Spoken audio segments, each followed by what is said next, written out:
Hello and welcome back to Nerds Amalgamated. I'm the Professor and my co-host is the DJ. How have you been going, DJ? I'm going good. Haven't gone corona crazy, I'll give you But that. have you got your toilet paper? Yes, I have. Are you sure you have enough toilet paper? I have enough. Enough to even make a pillow fort. So you're the bugger who bought it all. Not all. I left some for a couple of people. I will publish your address and tell the people to get what belongs to them. I only bought one packet of them. I don't buy many. Wait, so you could build a fort with one packet of toilet paper? Yeah, how many is one packet of toilet paper? Like 6 or 7 of them? Yeah. Yeah. How small are you? Like, you're short, but you're not that short. Well, you know what they always say, tiny but mighty. No. Have you saved up as many toilet papers as people would speculate? No, I haven't, because I'm not an idiot. What's with all the people buying toilet paper though? I have no idea. I wish I understood. Like, someone told me a very interesting explanation, which is basically if you get infected, you cannot go out, so you're basically isolated, hence the large amounts of toilet paper. And Woolies delivers. You've got friends and family. Yeah, the quarantine is only for 2 weeks. It should probably be longer, but right now it's only for 2 weeks. You don't need to buy 13 tons of toilet paper. Did you hear about the news this morning with the toilet paper though? They're limiting supplies. Oh no! Not only that, the apparently some truck that was delivering toilet paper exploded in the middle of the highway. Oh yeah, it caught fire because of an engine problem. Yeah. I was like, what the hell? That's not going to help things. Luckily, the toilet paper factories are ramping up production and working 24/7, which is going to be great in a month when this all blows over and nobody's buying toilet paper. Imagine being the shareholder of the toilet paper company. Yeah, I honestly thought it would be the canned food companies that you wanted to get in with. Toilet paper is the way to go. Toilet paper is the way to go. Anyway, our first topic for tonight is something some people regard as at least as disastrous as coronavirus. The Doctor Who finale. You were griping about this for a while, weren't you? Not really griping. Like, nowhere near as much as you gripe about things. Anyway, this next bit has massive spoilers.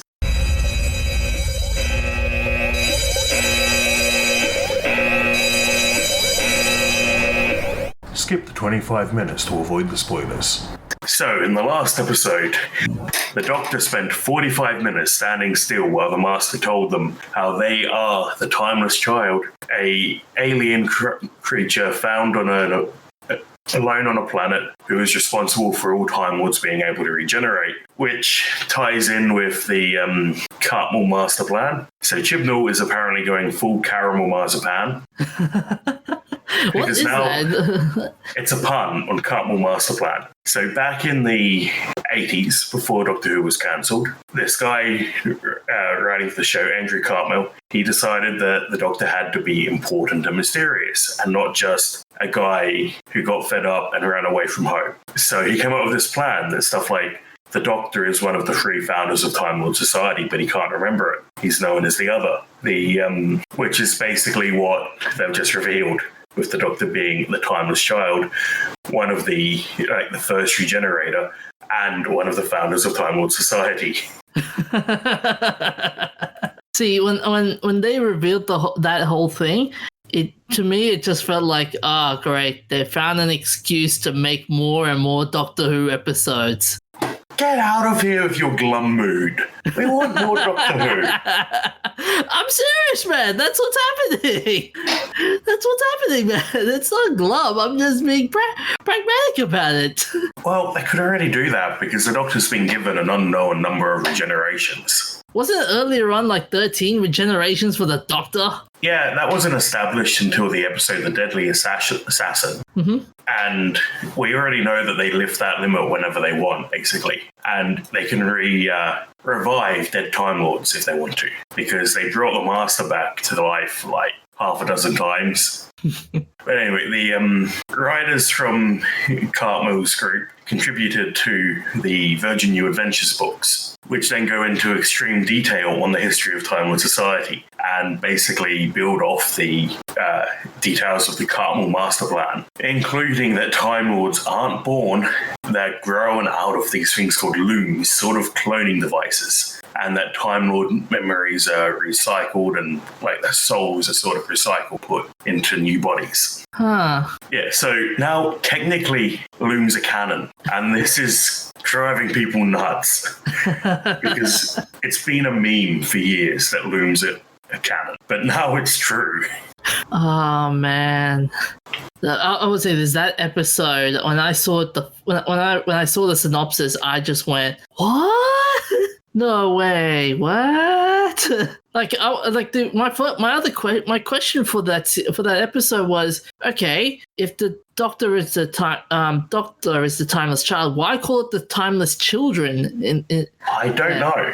I mean, because I was looking at the old episodes leading up to the finale, and the Master in one of the episodes was saying, have you ever seen the timeless child? It's buried in all of us. And I was thinking, maybe the Master could be one of the timeless children. Now, by old episode, do you mean an old episode, or do you mean one from a few weeks ago?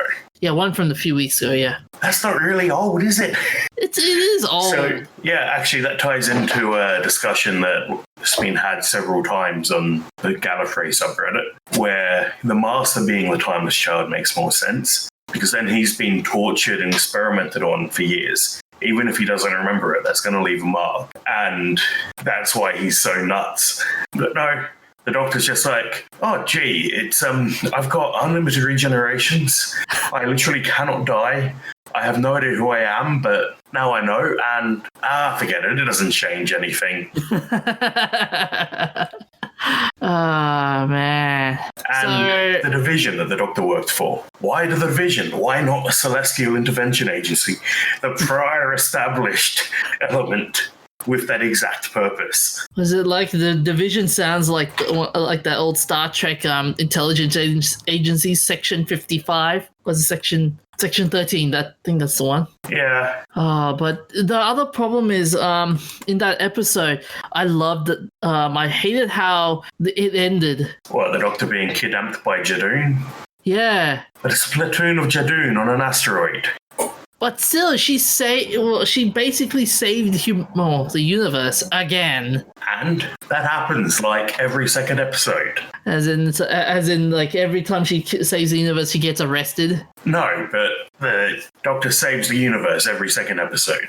Yeah, I get that, but getting arrested—that's yeah. Not that uncommon.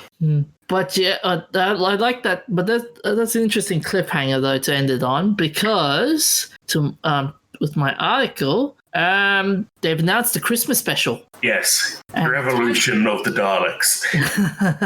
Now, it's quite clear that what Chibnall's going for here, revolution, is a thing that turns, right? Yep. So this is about a Dalek who's stuck turning in circles. What else turns in circles? A lazy Susan. Who is Susan? The Doctor's granddaughter. Susan is back. That's one heck of a theory, I'll give you that.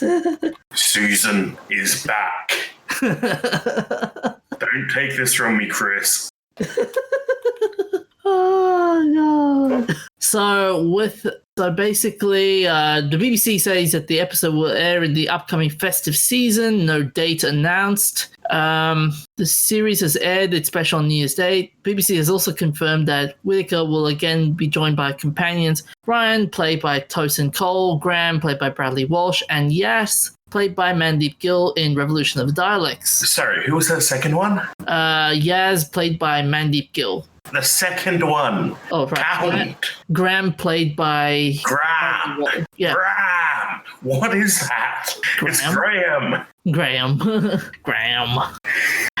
Yeah, kind of disappointed about that. I was thinking maybe this would be the chance for at least Yaz and Ryan to move on with their lives, and for either Graham to keep traveling with the Doctor because he doesn't have much left on Earth to go back to. You know, his wife's dead, he's getting old.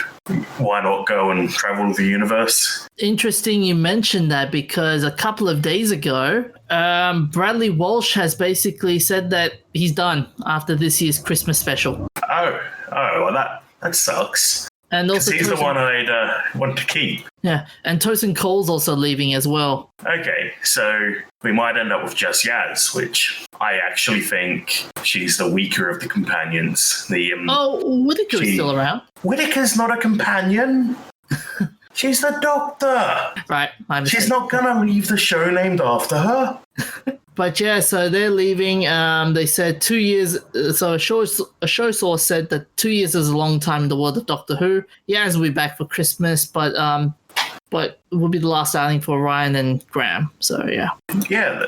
So we've now had the Daleks only in Christmas specials for a couple of years now. Yeah, which is also interesting as well. Yeah, I don't think they showed up at all in any Whittaker episode outside the special. Nah, must be the whole budget thing as well. Well, the conspiracy theory is that the licensing agreement with Nation Estate, because for some reason the BBC doesn't own the rights to some of their monsters and stuff. So the theory is Nation Estate owns the right to the Daleks, and they have a agreement that they have to appeal once a year or the contract lapses. Yeah. Although interesting that you said that one as well, because it has also been revealed that Series 13 is going to feature the Daleks. Okay, I won't complain. So Chibnall is saying we can't leave the Doctor there on that cliffhanger. Well, we did, but the rest of the show, Doctor and her friends will be back for a one-off extended special around Christmas and New Year. That's not saying the Daleks are coming back for season 13. That's saying the Daleks are going to be in the special. Oh, he later goes on to say, actually, no, he didn't say anything else. BBC director Charlotte Moore says, I can't wait for the Doctor to go into battle with the ultimate enemy in this year's festive special. Yeah, again, not season 13. Whittaker is coming back for season 13. If you'd read the article, DJ. I'm reading another one as well. They're saying that Chibnall's saying that the episode will be a one-off extended, so... Yeah. So, yeah. I think it's going to be interesting having the Daleks again. Although I wish in that episode with the Timeless Child episode, I loved the Cyber Masters. Oh, I love them too. They're so cool. I love the design. Yeah. That's what I liked about that episode. Everything was just so insane that it could have worked, but it didn't quite pull together. Oh, if only they survived. Well, theoretically, they shouldn't have survived. Practically, at least the Master did, because the Master never actually dies permanently. Nah, he doesn't. It doesn't matter what they do; they'll bring him back in a year or two. I will say this season of Doctor Who, I love the Master. This version of Master was awesome. Like he had that cheeky laugh, but then at the same time he has that serious, gruffy look on him. Yeah, he's reminds me a lot of John Sim and the classic Masters as well. Yeah, like that's sort of the key point for being a Master. You've got to be completely nuts. Although in this case with Sasha, he was not only completely nuts, but he was also a broken man at the same time. Yeah, the Master is basically a Time Lord puppet. They drove him crazy specifically so that they could use him to escape the Time War. Yeah, with the drums, as I recall. Yeah. I do have a question for you though. How, like with this finale and how it was received, not many people liked it though. They were like, what the hell? It's a huge change.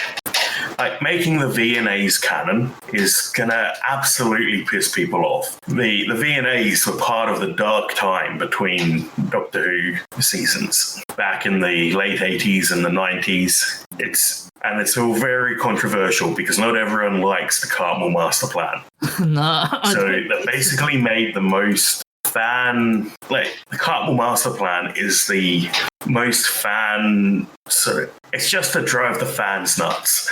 Apparently, it was so badly received. From what I've gathered, apparently Antiques Roadshow beaten Doctor Who the season finale in viewer numbers. That's a bit embarrassing. I was like, no way. I cannot believe it. Antiques Roadshow really defeated. Yeah, Chris Chibnall hasn't been the most popular showrunner, and I can see why. Yeah. He's definitely not the best I've had since Doctor Who came back. It just comes down to you whether you think he's better or worse than Moffat. But it's also another key tenet of the of Doctor Who fandom. One of the showrunners, he could go back to Newman and Lambert, but someone has ruined Doctor Who for you forever. Even if it's the first Doctor Who showrunners, someone's ruined it, and you're never going to be happy with them. Nah. So, everyone's upset, but we've just got to ride it out. Give it a couple of years. Chibnall will move on. We'll get a new showrunner, and Doctor Who will be different. If you like Chibnall, it might be better, it might be worse. If you don't like Chibnall, it'll probably be better, but it'll be different.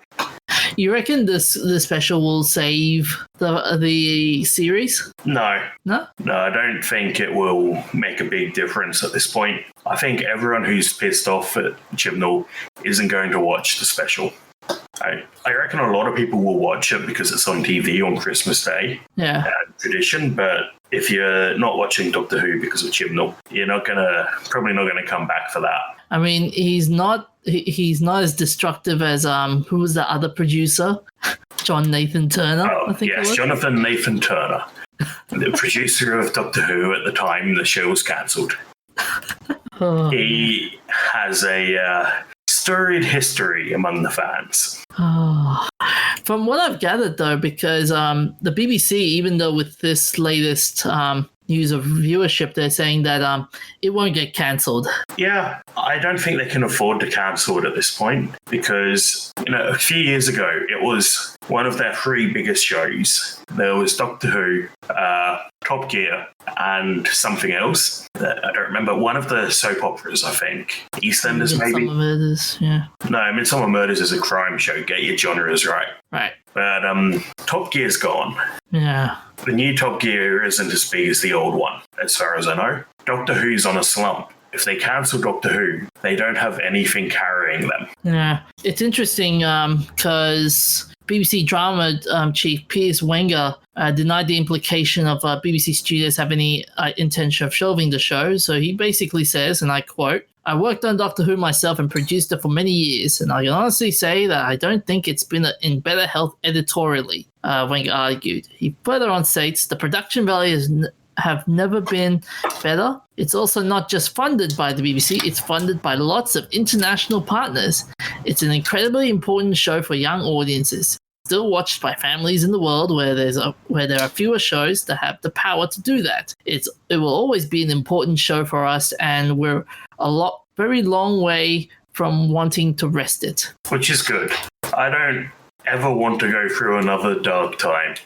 That time from 1986 until 2005, we call it the dark years, the lost years. The exiled years. Yeah, but Doctor Who's such an institution, they can't cancel it. I mean, they will one day. But the direction they're going recently, it just... I don't know. If it gets bad enough, they'll just fire Chibnall and bring in someone else. Yeah, but then here's the problem with everything that's been retconned now.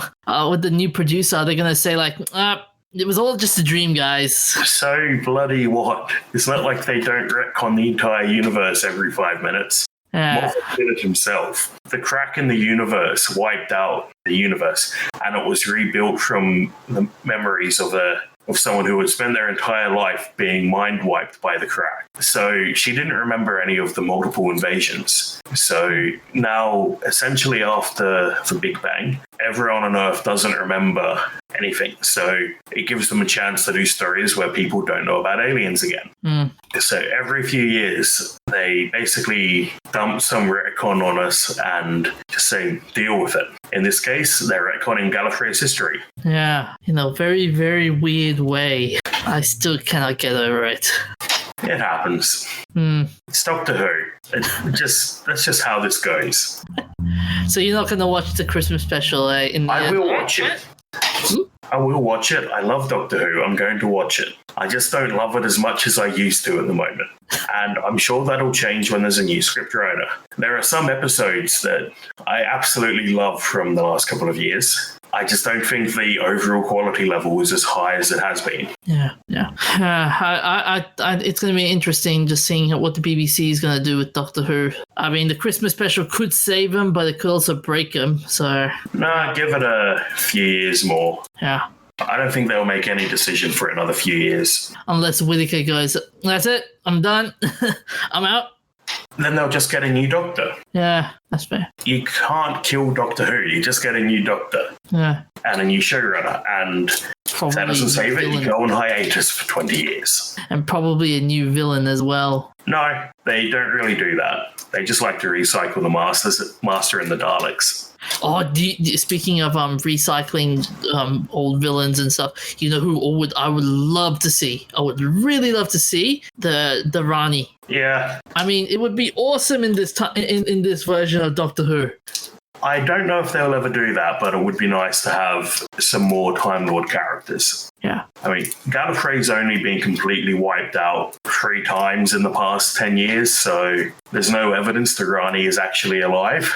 I mean, there are a couple of other Gallifreyans as well that, well, technically we do know of, but they haven't been showing up. Like the Doctor's daughter, for example. Remember that there was an episode. Not a Gallifreyan. Not a Gallifreyan. Not a Gallifreyan? No, she wasn't born on Gallifrey. Oh, okay. But she was Gallifreyan by nationality and stuff. By genetics. Yeah. She's the Doctor's direct descendant, recombination of the Doctor's DNA. So basically a clone with mixed up DNA. But she can't regenerate. The only reason she came back to life was because of the power of, I think it was called the Source. So the Doctor's daughter isn't a true Gallifreyan, isn't a Time Lord. My favourite little bit about her, though, is that the actress who plays the Doctor's daughter in that episode is the Doctor's granddaughter who was married to the Doctor. Oh, nice. She's the granddaughter of the 5th Doctor, and she's married to the 10th. Well, small world, huh? Yeah. Have you seen the extras in Doctor Who? They just keep reusing the same 6 guys. No, I don't really. I just don't know where they're going to go next. No, me neither. I mean, the dialects would be it's a good addition in this current time. I mean, yeah, that finale, man. I'm still trying to get over it. It's going to take a while. It's going to take a while for all of us. Yep. We need a support group where we can just sit in a circle and pop bubble wrap. Not the bubble wrap from Kablam, though. We need a campfire as well. Why would we have a campfire? Why is that part of a support group? Support groups just sit in a circle. It's like it'd be like soothing. What? Well, you don't like sitting around a campfire and looking at the stars and being relaxed. Yeah. But in support groups, you go and you talk about why you feel sad and what you're going to do to not fall back into the depths of alcoholism. I've seen the movies. I know how this works. Fair enough. Yeah, I might watch it. I might not watch it. I mean, I might watch it just for the intrigue, but then, yeah. Well, I'm just waiting for Chris Chibnall to work out how to not have incredibly awkward subtext. Like, the Doctor Who has always been, I will never commit genocide again, has committed genocide in that last episode. The Doctor, who's supposed to be the hero, locked up a brown guy with the Nazis. Although, okay, here's one thing that's interesting with the Doctor Who being like a really powerful being in Gallifrey. In the Peter Capaldi one, he's basically a time president. Yeah, he overthrows the Time Lord Council and then it's never mentioned again. Yeah, and then you look at the Whittaker era. It's basically, I'm more powerful than the president. I am the creator. Not that that makes any difference because they've killed the Doctor before. Yeah. So much to process in this season. There's a lot. I know. Anyways, let's get. I think we're kind of veering off into the sunset. No, we're not. We could talk about this for another hour. I don't want to talk about this for another hour. Since I missed my segue earlier about the bubble wrap, scientists have found out what makes the physics behind soap bubble. Words? The physics behind popping soap bubbles. So basically, it's like that song, and to the sound of bubbles. That was bad, even for you. Hey, it's not as bad as you with the bubble wrap. Hey, I am famous for my segues. So when you pop a bubble, it starts with a rupture in the soapy film, and as it grows, the pressure of the bubble changes, causing sound that microphones can pick up. And as it retreats and shrinks back towards the opposite side from where the pop occurred, the molecules pack together near the edge of the film, changing the surface tension, which also changes the sound. So instead of using high-speed video for this, they've actually used high-speed audio. It would be absolutely cool just to watch this in slow motion as well. Yeah. We need the slow-mo guys on this one. They've probably already done something like that. Probably. And anyway, they don't record the sound. So yeah. all the sounds in a Slow-Mo Guys video is actually put in by Gavin. Oh, really? Yeah, he said it in one of his making-of videos. Okay. And then I want Gavin doing, like, when the balloon pops on, I'm just going... Oh, that would be brilliant. Oh, you first. Sorry. It's these little weird things that I love hearing about. It's like, why did they think, let's go and record bubbles popping? Like, you could be out there solving global warming or world hunger or something, but no, bubbles. And I love that because you don't know what this is going to apply to in the future. Maybe it'll turn out that bubbles popping in a particular mixture of, I don't know, uranium makes it a more efficient nuclear fuel. And they'll base that off this science. I love the fact that you're right. It's, instead of like global warming and stuff, it's basically, we're going to be doing bubbles.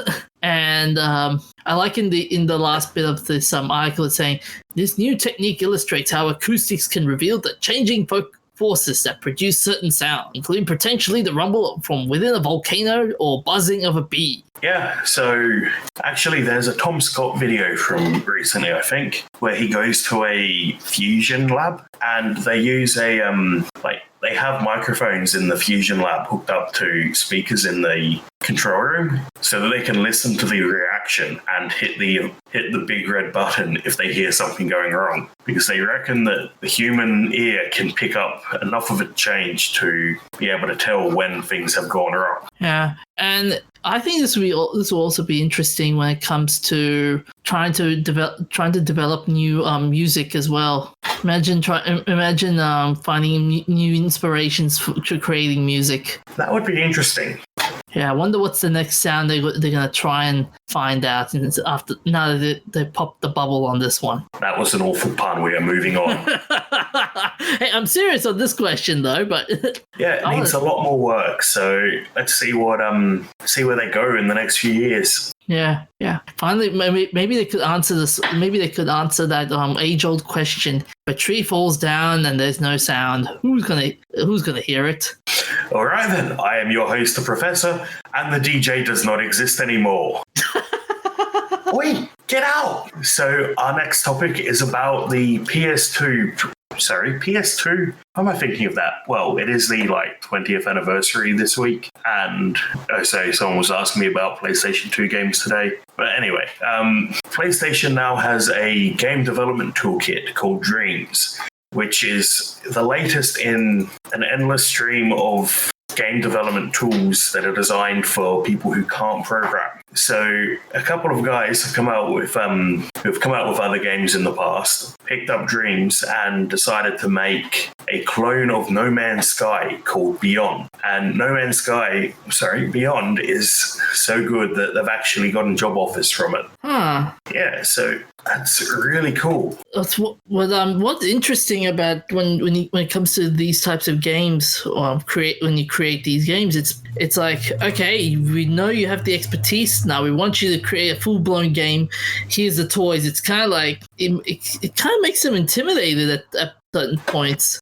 Absolutely, but the barrier to entry is so much lower than downloading Unity. With Unity, you need to learn how to model and program and design. It's really not a user-friendly piece of software, even though it's significantly better than what we've had in the past. What about Blender? Blender's less well known, and I haven't actually used it, but it is a 3D modeling program that includes a game engine. But I don't know anyone who uses it seriously for the game engine side. Yeah. But it's not just remakes of other stuff; it's completely original work as well. And there's a long history of these little tools that let players, people who aren't professionals, whack together some assets and use some sort of drag and drop coding interface to develop a game and actually get a playable prototype in a few hours. Yeah, that's pretty cool. Yeah, the last one I used was Kodu, which was Microsoft,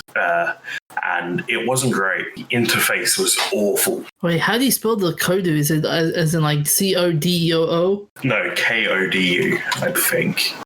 Yeah, Kodu Game Lab, Kodu. Ah, wow, that's pretty old. Yeah, it is now. But we had to use it at uni for a prototyping exercise. And frankly, I would have preferred to just be given a copy of Unity and told to go with it. So here's my question for you, though. So games like this, does it affect you as a game developer? Because in terms of you worked so hard to as a game developer to make a game, and you see guys like those kids that made Beyond, and the guys, they've just taken away a lot of hard work that I put into make a game. Because whatever they make in Dreams isn't the same as what they make in something else, and they're working within the limitations of Dreams. So there's every chance that someone who makes something in Dreams will get the bug and go and make a completely new game based on whatever their Dreams project was. Like with Gmod. So many of the Gmod minigames have been bases for a new project or mods for other games. This just makes the barrier of entry to begin creating content so much lower. So will you be trying Dreams in the long run? Not yet. It's still only on PlayStation, but they have mentioned that they'd like to bring it to PC. So maybe I'll give it a go when it comes out. I'm sure at the least there will be some projects I want to give a look at, because it supports local multiplayer, which is another rare one for this sort of game. Yeah, and it's also very interesting. I like how this article was saying that Dreams is like Maya, Unreal, Fruity Loops, Sony Vegas, and Photoshop all bundled into one $40 package. Super intuitive and easy to get started too. Yeah, it's easy to get started, but you're still very limited usually. Yeah, as they were saying here, that's the tutorials to teach the fundamentals of game design, a logic system that he says resemble the Unreal Blueprint system, and a way of stitching all of your work together. Yeah, I'm just excited to see what people make. Yeah, and provided they don't get DMCA'd and stuff like that, though. I don't think they will. They're only going to get DMCA'd if they make copies of things and those people happen to be particularly Sue happy. Yeah. But anyway, what have you been playing this week? I've been playing Synthetic Arena. So it's basically a top-down shooter where you have various challenges, and you get to have fun shooting opponents. It's not a battle royale per se. It's like Commandos, where you have to use stealth to try and shoot down your opponent. You got various choices of guns as well to use, and an interesting art style. Yeah, and various interesting opponents as well. Okay. You got your usual grunts. You've got tanks. You've got drones to fight against. You can mod your weapons as well. pretty fun game. The comments are saying that this is basically a demo. Yeah. Oh, not really. It's free to play. Yeah, but a demo can be free to play. What are you saying? Well, there would be a sign saying in brackets demo. Yeah, but this is a bit of a. It's only got 5 levels. Yeah.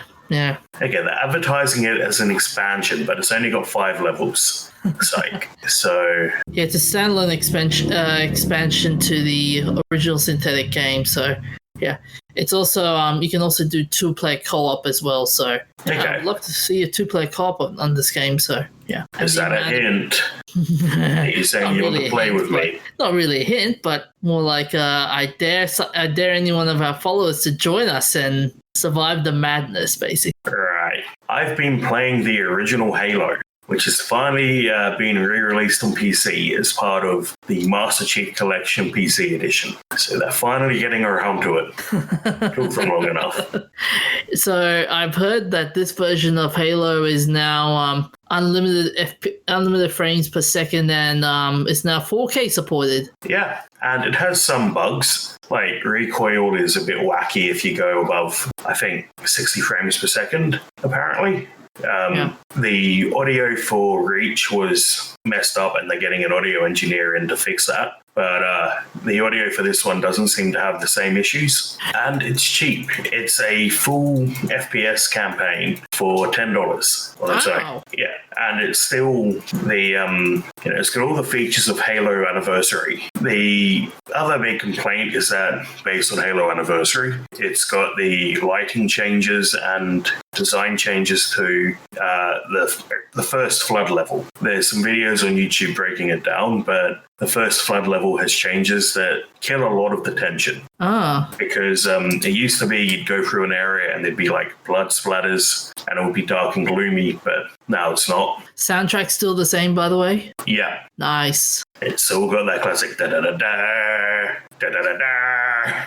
Nice. Yeah, and I've still got, like, if I want to, I've still got my original copy of it here on the Xbox, which I've got to restore first. Because I need to get the right screwdriver bits, but it turns out there's a flaw with the original Xbox hardware where a particular capacitor likes to explode and melt the board.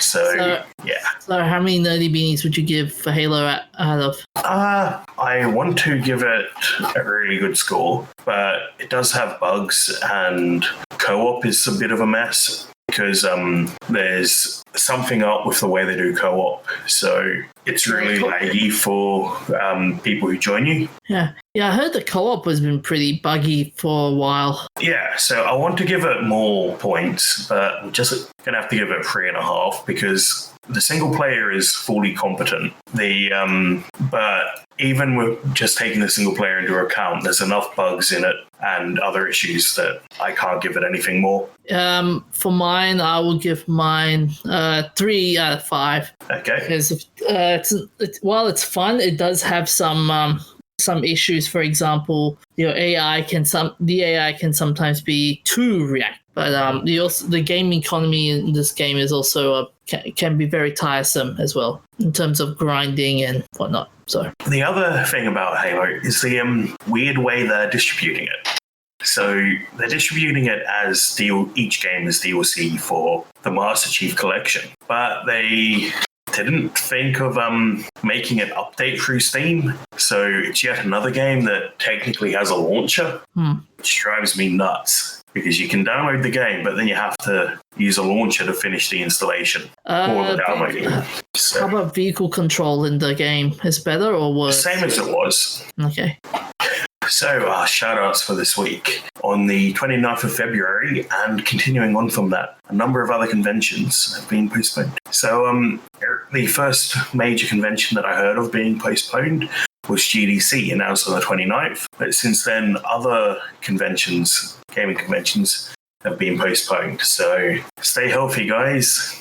Avoid crowded places, avoid travel, eat healthy, try not to die. It's not a big deal if you're young, really. You've got, well, I'm serious. I know. Up until you're about 60, you've only got about 0.2% chance of death, according to the current statistics. So I think I don't think it's a big issue, and as long as you take basic precautions and you aren't in a high-risk group, like being over 60, having asthma, etc. So just don't go nuts and buy all the toilet paper. Here's That's probably why they cancelled it. They probably couldn't get any toilet paper in public toilets. Here's a question for you, though, Professor. Given all these cancellations that we've been seeing lately, do you reckon E3 will be the next one on target? It wouldn't surprise me. A couple of companies have pulled out already. Yeah, and a couple of them are basically stuck with online-only events. Yeah, which is a good idea, I think, because this is a bad time to go and hang out with lots of people. Mm-hmm. On the 1st of March 2020, Luis Alfonso Mendoza Soberano passed away. He was known for being the voice of teenage and adult Gohan in Dragon Ball in the Latin American Spanish dub, Daniel LaRusso in the Karate Kid saga. So is he the original Karate Kid? No. Oh. Wait, as in Daniel LaRusso? Yeah. Yeah, he's the original Karate Kid, yeah. So this is the Karate Kid who's died? No, this is the voice for the Spanish voice, like dubbing. Well, you better clear that up. The voice of Bugs Bunny and Sheldon Cooper. He was murdered in a shooting in Mexico City.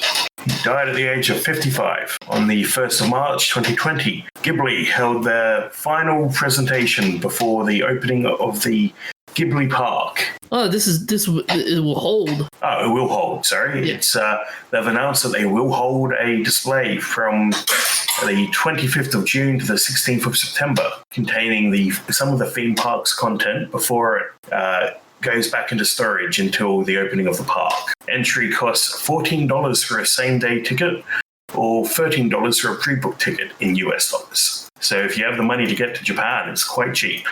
But again, don't travel right now. On the 2nd of March, 1729, Francesco Bianchini, the Italian philosopher and scientist who was worked for the Curia of three popes and worked on the method for calculating the astronomically correct date for Easter in a given year. He deducted the rotational period of Venus using a 100-foot focal length aerial telescope. Now, the thing is, he was actually looking at clouds and wouldn't have done the calculation, but he thought he did. He worked on the parallax of Venus, and he measured the precession of the Earth's rotational axis. And he was responsible for constructing a meridian line in the Basilica of Santa Maria degli Angeli dei Martiri in Rome for calculating the position of the sun and stars. He died at 67 in Rome. On the 2nd of March, 1930, D.H. Lawrence, the English writer and poet. His poems explore sexuality, emotional health, vitality, spontaneity, and instinct. His opinions earned him many enemies. He endured persecution, censorship, and misrepresentation of his work. He is best known for his novels Sons and Lovers, The Rainbow, Women in Love, and Lady Chatterley's Lover. His depiction of sexuality, though seen as shocking when the work was first published, has roots in his highly personal philosophy. He died of tuberculosis at 44 in Venice. Help me out here. What was so controversial about Lady Chatterley's Lover? I don't know. I've never read it. Ah, okay. But considering the time he lived, talking about sexuality probably wasn't a big thing. Yeah. Nowhere near as open as it is today, I suppose. Yeah. On the 2nd of March 1944, Ida McLean, the first woman admitted to the London Chemical Society. She published approximately 30 papers in the Biochemical Journal, including the role of fatty acids in animals and the synthesis of fats from carbohydrates. Her 1943 monograph The Metabolism of Fat was first published of Methuen series monographs of biochemical subjects. She died at 66 in London. And on the 2nd of March 1962, Charles-Jean de la Vallée-Poussin, the Belgian mathematician best known for proving the prime number theorem. You forgot the other part, though. Oh, the Baron de la Vallée-Poussin? Oh, I see, his full name, sorry. Charles-Jean Etienne Gustave Nicolas. Baron de la Vallée-Poussin. And the French people hate me now. There goes our European followers. No, just the French. The British love us. Mm-hmm. So he proved the prime number theorem independently of Jacques Hadamard in 1896. So they both proved it at the same time, around the same time, but without influencing each other. Mm-hmm. He published a counterexample to Alfred Kemp's false proof of the four-color theorem. He died at 95 in Watermaal, Bijtwet, Brussels. And onto the birthdays. On the 2nd of March, 1545. So Thomas Bodley, who founded the Bodleian Library in Oxford. In 1444, the library was augmented by a gift of 300 manuscripts from Humphrey, Duke of Gloucester. They built a new library above the Divinity School, which was at that time under construction. During the Reformation of the 1550s, the library was stripped and abandoned until Bodley returned in 1598. It was named the Bodleian Library in his honor. I like the nicknames for the library, though. Yes, the Bod, which leads to the best librarian pickup. There you go, nice Bod. Oh, that sounds so creepy. It's a pickup line, isn't that the point? Yeah, on a Friday night, maybe. Can you imagine in 1800s? Imagine say, "Hey, girl, nice bod. Want to go to the bod?" Like, what the hell is that supposed to mean? Well, obviously, you sit there in the park looking up at the building, and when someone asks what you're doing, you say, "Just checking out this bod." On the 2nd of March, 1886, Willis H. O'Brien, the American motion picture, special effects, and stop-motion animation pioneer, who is best remembered for his work on The Lost World, Kong, and Mighty Joe Young, for which he won the 1950 Academy Award for Best Visual Effects. They proposed giving him an Oscar for King Kong, but he insisted each of his crew receive an Oscar statue as well. So he refused to accept they refused to give him the statues, he refused to accept the award. He was born in Oakland, in California. Yeah, so all those old movies that you see in the 20s, the 30s, the 40s, and probably the 50s, yeah, give credit to this guy. And that's a great photo to have there on Wikipedia. It's this guy, a very serious-looking guy in a suit and hat, playing with a doll and a dinosaur. And this is before YouTube came into being. You just know he sat down there during his and was, "I'm a dinosaur." And then he had the little people go, "Run!"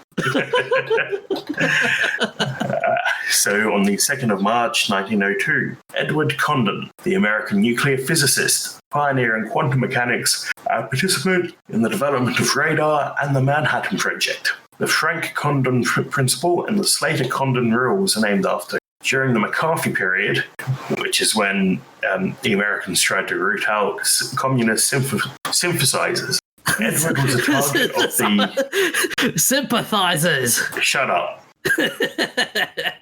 Edward was a target of the House Un-American Activities Committee on the grounds that he was a follower of a new revolutionary movement, quantum mechanics, and that is the only time anyone's tried to equate quantum mechanics with communism. He also was the principal author of the Condon Report, an official review by the USAF that concluded that UFOs have prosaic explanations. Which, let's be honest, most of the time UFOs are just aircraft that you don't get a good look at. There's a reason so many UFO sightings happened around Area 51, because that's where they tested the Blackbird and a bunch of other cool stuff. On the 2nd of March, 1904, Theodore Seuss Geisel, the American children's author, political cartoonist, illustrator, poet, animator, screenwriter, and filmmaker, and scumbag. Scumbag? Yeah, he cheated on his wife while she had cancer. Ah. And then he, when she died, he hooked up with actually, it might even be while he was still alive. He broke up with her and went and married the mistress. Yeah. His political cartoons are actually pretty interesting. And he produced animations for the United States Army for propaganda. After the war, World War II, he returned to writing children's books, like The Cat in the Hat and How the Grinch Stole Christmas. Now, anyone want to do any sort of literature analysis on how his time in the writing for the army affected his views of his children books. Like, is the cat in the hat a metaphor for genocide? Oh no.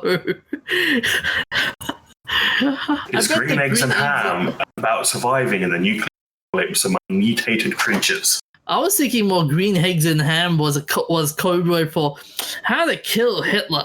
Yeah, obviously there were sleeper agents in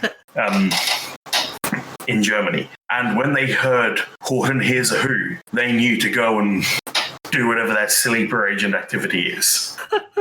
Now, nobody mentioned Horton Hears a Who 10 years after the war. You're going to ruin my conspiracy theory. On the 2nd of March 1949, Captain James Gallagher landed his B-50 Superfortress Lucky Lady 2 in Fort Worth, Texas, after completing the first non-stop around-the-world airplane flight in 94 hours and 1 minute. The modified bomber required 4 air-to-air refuelings as it flew eastward. It was the B-59. The B-50 was a updated version of the 29 from World War II and was close to being obsolete in 1949. It took 14 men to command that plane. Yeah, which really puts into perspective how big the planes are. So 14 men to fly for 94 hours. Seems like a lot, considering the world record for longest flight was set by 2 guys. Yeah, and the interesting part as well is the whole refueling process as well. I mean, back then, like, imagine refueling a plane that big. Yeah, early days. I mean, normally refueling that plane, you have to land down and do the whole, like, insert the fuel pump into the plane and pump fuel in. Well, that's why they did air-to-air refueling. It was still fairly new. There's a lot of stuff that happened in the late 40s and 50s in aviation that's completely commonplace today. Yeah. But you look at how they did it and you're like, how did that ever work? Oh, I would say 80% luck, 20% skill. No, it was a lot of skill. Those test pilots were nuts. So the current record is held by a B-52, which set the record of 42 hours, 23 minutes in 1980. On the 2nd of March, 1972, Pioneer 10 launched from Cape Canaveral. Over a year later, it passed the asteroid belt and sent back images of Jupiter. And in June 1983, it left the solar system. Now, the question is, has it actually left the solar system? Because with Voyager, every couple of years, you know what, we've redefined the solar system. Now it's left. I bet you the rockets. I reckon Pioneer 10 saw an asteroid saying, the sign saying, "You are now leaving the solar system." The important question is who put that there. I would say the penguins, but I could be dead wrong. The penguins probably have space travel. Oh yeah. They come up from the hollow earth and take off poles. You don't see them. Yep.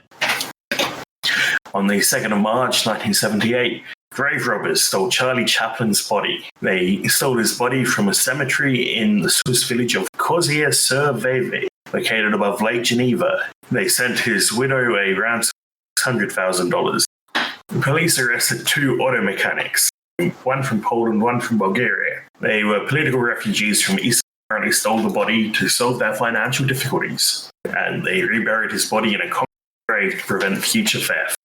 That must be pretty bold enough to steal a body, especially Charlie Chaplin. Well, yeah, $600,000 for, that's some good ransoming. And you'd think you'd get away with it because, it's just $600,000. But I wonder how much would it cost now if you do the ransom now? I reckon you could get at least $1 million. Yeah. I mean, inflation's gone up a lot since then. Yeah. But that's all we have for tonight. DJ, where can they find us? They can find us on Facebook, Spotify, iTunes, Twitter. All of our details will be on our show notes. And they can also find us on that'snotcanon.com, where we have an archive of our old episodes and merchandise. Yes, and there's a new podcast from That's Not Canon. Just trying to find the name of it. Scared Shitless? No. Lancing with Myself by Steve D. Oh, why have I got the hiccups? Could they not have waited 2 minutes? What? Lancing with Myself? Yep. It's a companion to his YouTube series. Huh. And I haven't listened to it yet, but the caption is "Playtesters are not your enemy; they are your saviors." I'm not sure I agree with that there, but playtesters are evil. But that's all. So look after yourselves, stay hydrated, and try not to get sick. And we will see you next week. Shut up, DJ. It's a medical condition. So is my laughter. See you next week. See you guys. Being